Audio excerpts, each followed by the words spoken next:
ध्यानाभ्यास के लिए कृपया अपने नेत्रों को बंद कर लीजिए। इंद्रियों पर निर्भरता को समाप्त करना है। मूर्त इंद्रियां हमारी नहीं है,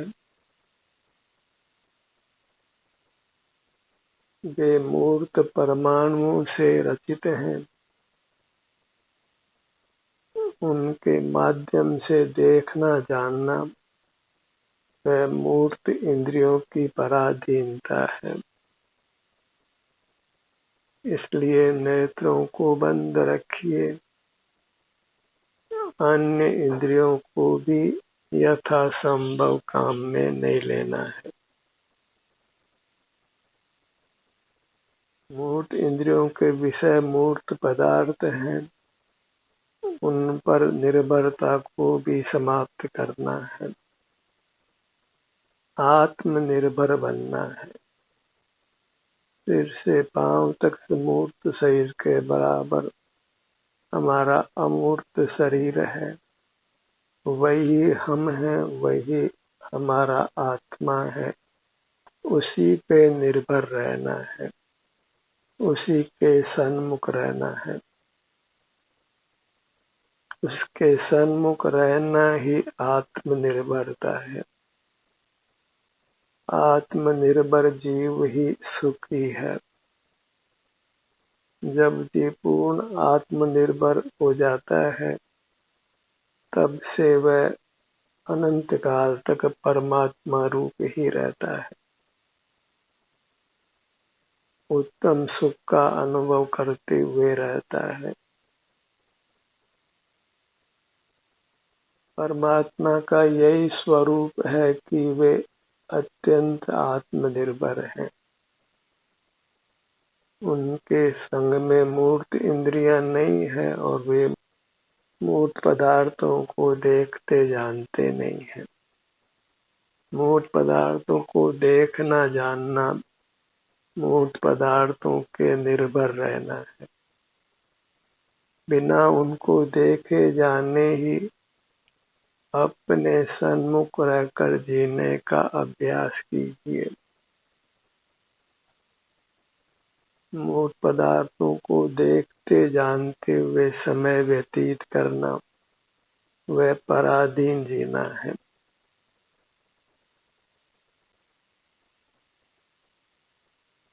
बिना मूर्त पदार्थों को देखे जाने उनका बिना स्मरण किए जीने का संस्कार डालिए।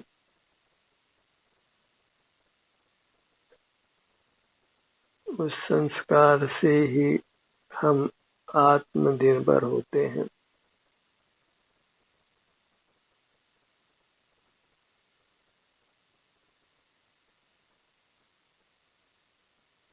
आत्मनिर्भर होना ही स्वाधीनता है और स्वाधीन होना ही सुखी होना है।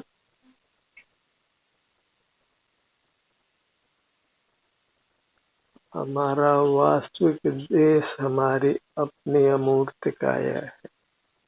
हमारा अपना क्षेत्र है, अपनी सीमाएं हैं। उसी के आश्रित हमको जीने का अभ्यास करना है और अपनी सीमा में ही अपना सुख है। हम सुख के ही बने हुए हैं। सुख के लिए मूर्त पदार्थों पर निर्भर रहने की आवश्यकता नहीं है। हमने उनका सेवन करके उनकी आदत डाल दी है। जर्दा सेवन करने वाले को जर्दे की आवश्यकता होती है। शराब पीने वाले को शराब पीने की आवश्यकता होती है।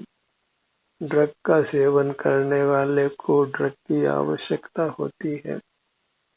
इसी प्रकार भोजन करने वाले को भोजन करने की आवश्यकता होती है।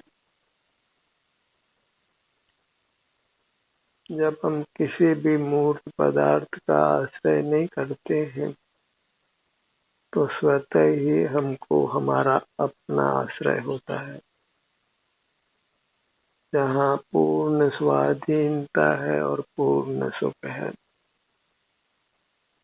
ध्यानाभ्यास आत्मनिर्भर रहने का ही अभ्यास है, और इतना ही पुरुषार्थ है कि हम नेत्रों को बंद रखकर अपनी अमूर्त काया जो सिर से पैरों तक है उसके सन्मुख रहें, और फिर जैसा भी सुख दुख अनुभव में आता है उससे ही संतुष्ट रहे। वही आत्म संतोष नाम का बड़ा गुण है, बड़ा धन है। जब आवे संतोष धन, सब धन दूरी समान। जब हम आत्मा से ही संतुष्ट होते हैं तो फिर सकल दुखों से मुक्त होकर परमात्मा हो जाते हैं। बाहर से अपना ध्यान हटाकर अपने सन्मुख रहिए। वास्तव में तो जब हम बाहर से ध्यान उठा लेते हैं तो स्वतः ही हमारा ध्यान अपने पर होता है।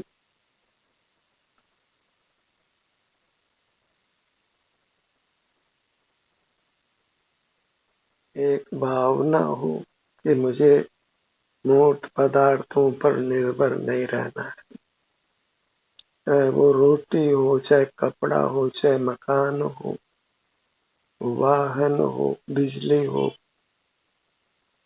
कोई भी मूर्त पदार्थ के आश्रय से नहीं रहना है, तभी हमें वास्तविक धर्म फलित होता है। अब स्वतः ही आत्मदृष्टि बनती है, हम अपना ही संवेदन करते हैं, और ये संवेदन का ही अभ्यास करते करते यह जीव अल्पकाल में ही परमात्मा हो जाता है, पूर्ण आत्मनिर्भर हो जाता है। इस आत्मनिर्भर होने की ही वास्तव में लोक में देशना नहीं है। अधिक से अधिक देशना इतनी है कि कमाकर खाइए, किसी से मांगना नहीं पड़े। ये स्थूल आत्मनिर्भरता है, क्योंकि इसमें वास्तव में तो आत्मा पर निर्भरता हुई ही नहीं, आत्म सन्मुखता तो हुई ही नहीं।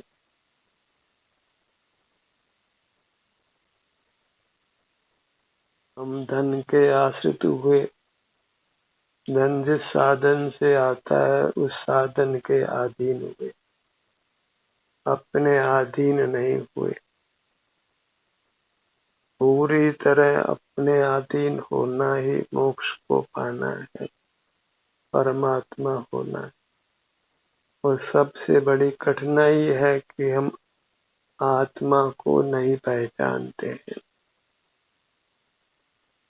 और उसका सीधा सा समाधान ये है कि प्राप्त मूर्त शरीर के बराबर हमारा अपना अमूर्त शरीर है, जो एक सुख स्वभावी है, वही आत्मा है, और उसी पर निर्भर रहना आत्मनिर्भरता है।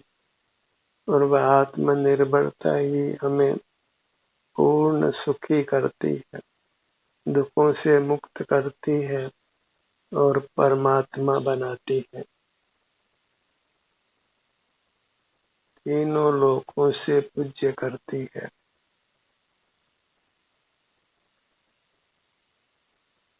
सब परमात्मा का दर्शन करना चाहते हैं, उसकी काल्पनिक प्रतिमा बनाकर उसके दर्शन करते हैं, नाना प्रकार से उसकी पूजा करते हैं, पर स्वयं परमात्मा हो सकता है ये नहीं जानते, और बाहर के परमात्मा को तो देखना संभव नहीं है। क्योंकि वह मूर्त शरीर से मुक्त हो चुका है, अमूर्त हो चुका है, और अमूर्त हमारे ज्ञान का विषय नहीं बनता है। अपनी अमूर्त काया का मात्र संवेदन होता है, उसमें आराम या वेदना की स्थिति का हमको अनुभव होता है, वेदन होता है, भोग होता है, और उसका भोग करना ही आत्मनिर्भरता है। और इससे भिन्न किसी भी पदार्थ को भोगते हैं तो वह परावलंबन है, पर निर्भर रहना है। और जहाँ परतंत्रता है वहाँ दुख है, क्योंकि पर पदार्थ हमारे अधीन नहीं है, और पर पदार्थों को पाने के लिए चेष्टा करनी पड़ती है, और चेष्टा करने पर भी उनका मिलना स्वाधीन नहीं है।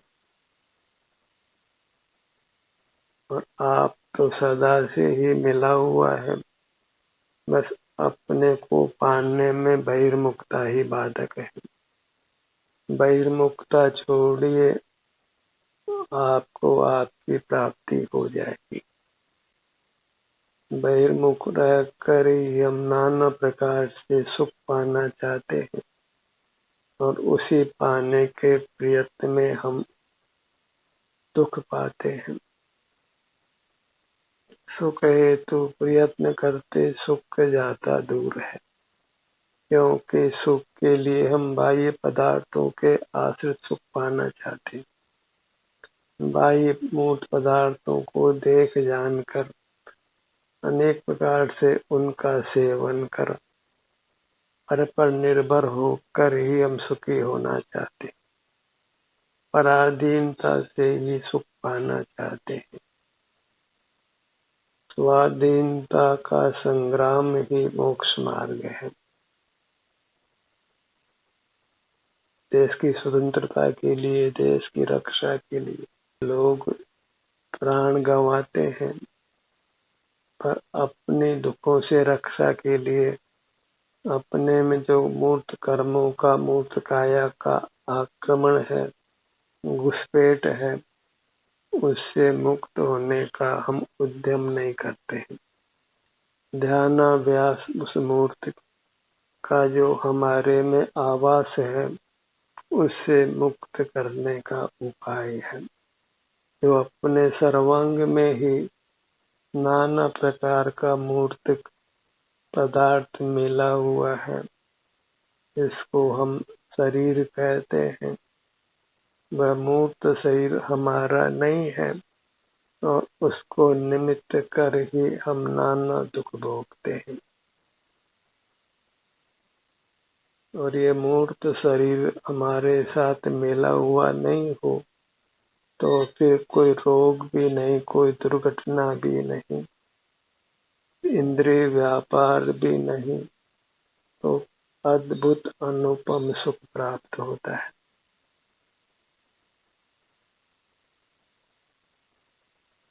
कुछ ही लोग हैं जो स्वाधीनता का संग्राम करके स्वाधीनता को प्राप्त करते हैं। वही सिंह वृत्ति है, वही वीर वृत्ति है।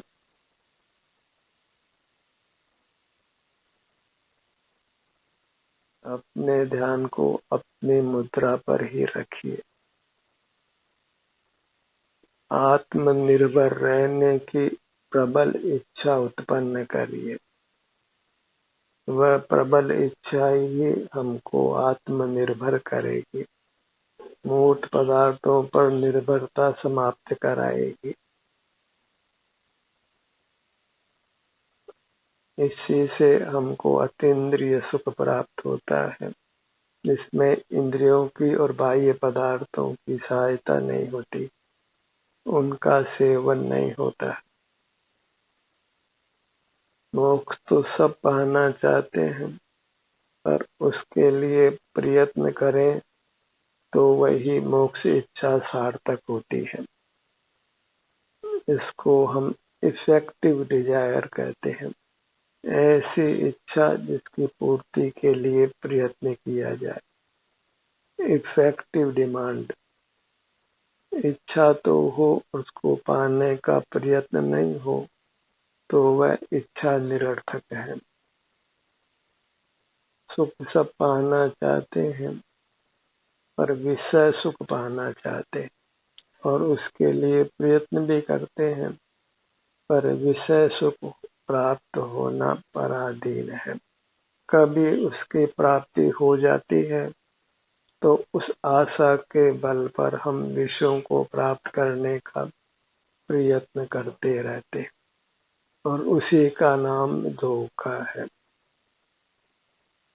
कब धोखा नहीं माना जाए? जब विषय प्राप्त करना चाहे और वह विषय प्राप्त हो जाए और उस विषय का हम निरंतर भोग कर सकें और निरंतर भोग करते हुए हमें सुख का अनुभव होता रहे, पर ऐसा कदापि नहीं होता।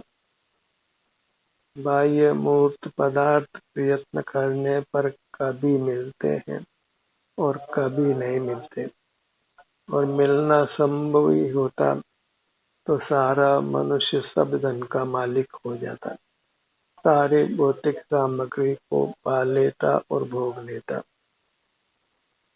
और उसको निरंतर भोगते हुए रहता।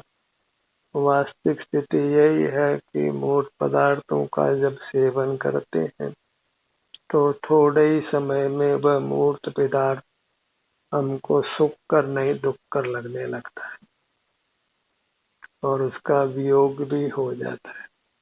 तो नाना प्रकार का दुख बाह्य पदार्थों के सेवन से प्राप्त होता है। जो पौष्टिक भोजन है वह भी हमारे लिए गरिष्ठ होकर अहितकारी हो जाता है। अपने सन्मुख रहने में किसी प्रकार की कोई तकलीफ हमें नहीं होती है, बस केवल अभ्यास की आवश्यकता है।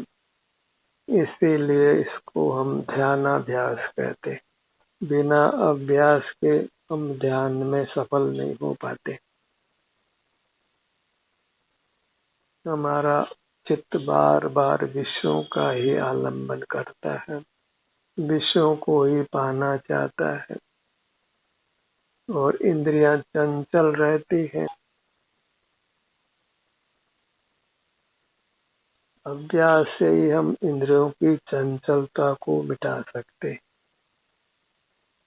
बाह्य पदार्थों की इच्छाओं को मिटने में समर्थ हो सकते हैं। यह अभ्यास करना योग्य है क्योंकि इससे हमें उत्तम फल की प्राप्ति होती है, मोक्ष रूपी उत्तम फल की प्राप्ति होती है और ऐसा सुख जो कभी समाप्त नहीं हो और जिसके उपमा लोक में नहीं हो और जो अत्यंत स्वाधीन हो, वही मोक्ष का सुख है और वह आत्मनिर्भर होने से प्राप्त होता है। जब हमारी दृष्टि अपने पर ही रहती है, अपने सिर से पांव तक ही रहती है, इंद्रिय ज्ञान का हम निरोध रखते हैं, तभी हम आत्मनिर्भर होकर उत्तम अतीन्द्रिय सुख को प्राप्त करते हैं। वही धर्म का स्वरूप है, वही चारित्र है, वही विषय विरति है, वही एकांत मोक्ष का मार्ग है। और कब तक हमको संसार में रहना है? नाना पर पदार्थों को जुटाते हुए उनके सेवन से जीना है। मूर्त पदार्थों की, मूर्त इंद्रियों की के परतंत्र कब तक रहना है? कब तक बार बार मरना और जन्मना है? संसार में रहते हुए सदा स्वस्थ कोई भी नहीं रहता है। जहाँ मूर्त काया है वह नियम से हम यदा कदा बीमार भी होते ही हैं। दुर्घटनाएं भी होती है और नाना कार्यों का भार भी लगा रहता है।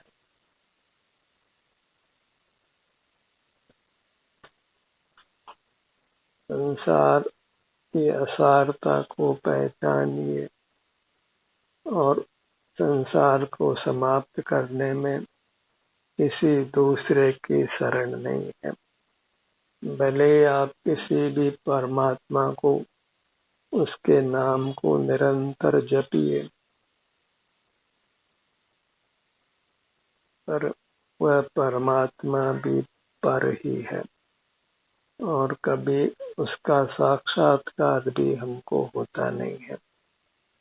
केवल एक शब्द को रटना ही वही परमात्मा का जप है और शब्द और संख्या का वास्तव में मोक्ष मार्ग में कोई काम नहीं है।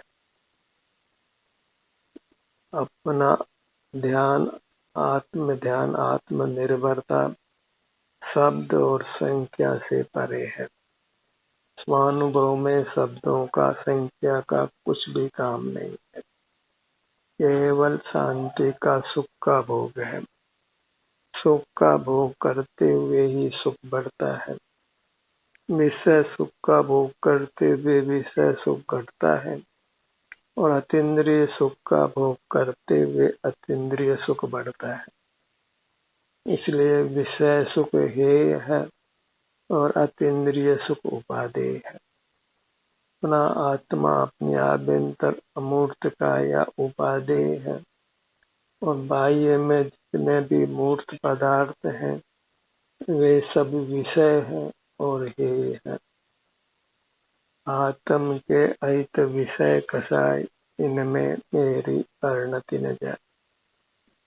मूर्त पदार्थ विषय हैं और उन पर निर्भरता वह सब कसाय रूप है, राग द्वेष रूप है। राग द्वेष का ही दूसरा नाम तनाव है, मेंटल स्ट्रेस है। उसी से जीव अस्वस्थ होकर नाना दुख भोगता है। अपनी मुद्रा को लक्ष्य में लीजिए। वह वर्ण रहित है, गंध रहित है, रस रहित है, स्पर्श रहित है। बस उसके सन्मुख होने से हमें शांति का अनुभव होता है। सिर से पांव तक ये मैं हूँ, ऐसी प्रतीति निसर्ग से ही होती है। वही आत्म प्रतीति है। बस इसमें जो मूर्त काया मिली है उसमें अपनापन नहीं करना है, उसके स्वामी नहीं बनना है, उसके भोक्ता भी नहीं बनना है, उसका कर्ता नहीं बनना है। उसका जो होना हो। हमें अपनी अमूर्त काया को संभाल कर रहना है, उसी के अधीन रहना है और उसके सन्मुख रहने से प्राप्त मूर्त काया भी स्वस्थ रहती है। कोई दुर्घटना आदि नहीं घटती है। अपने ध्यान को अपने सिर के भाग पर लाइए।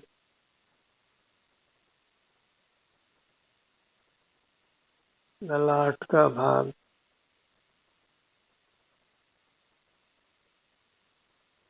धर्म को यथार्थ रूप से परिभाषित करिए।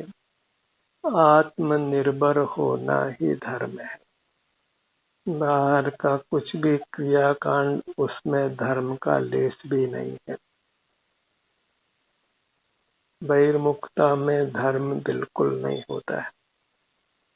वह सब विषय सेवन है, विषय विरति नहीं है। अपने ध्यान को अपने ललाट भाग पर लाइए।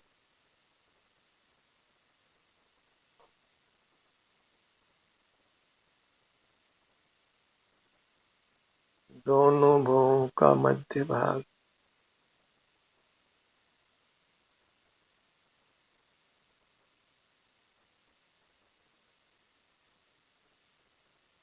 ये अपना ललाट भाग है। सिर से पांव तक यह अपनी अमूर्त मूर्ति है। परस्पर इसी को हाथ जोड़कर हम एक दूसरे का अभिवादन करते हैं। किसी के ललाट पर तिलक लगाकर उसका अभिनंदन करते हैं। सिर पर मुकुट पहनाकर उसका सम्मान करते हैं। उसके गले लगकर उससे प्यार दर्शाते हैं। तो सिर से पैरों तक यही मैं हूँ, यही आत्मा है, इसी के निर्भर रहना। बस इतनी सी सावधानी चाहिए कि इसमें जो मूर्त माया मिली है उसमें अपनापन नहीं करना है, उसके स्वामी नहीं बनना है। अंतर्दृष्टि से जो अपनी अमूर्त काया है वही आनंद स्वरूप है, वही हम हैं। उसी के स्वामी बनकर उसी का सेवन करना है।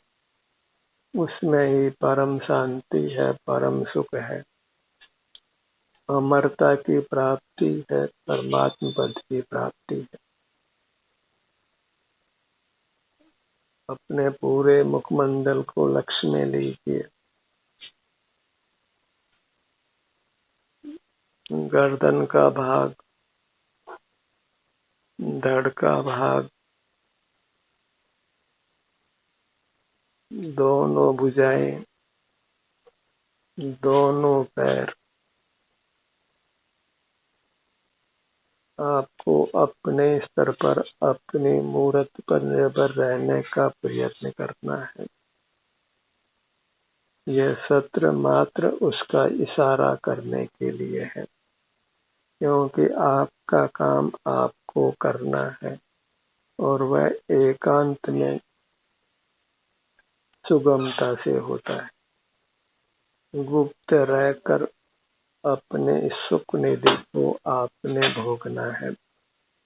यहाँ पर का कुछ भी काम नहीं है। यहाँ पूर्ण स्वाधीनता है, पूर्ण शांति है, पूर्ण सुख है, पूर्ण आत्मनिर्भरता है। इस प्रकार स्वाधीन रहने का अभ्यास बढ़ाते जाइए और एक समय पूर्ण स्वाधीनता प्राप्त कर लीजिए, परमात्म दशा प्राप्त कर लीजिए। ध्यान का इस सत्र यहीं समाप्त होता है।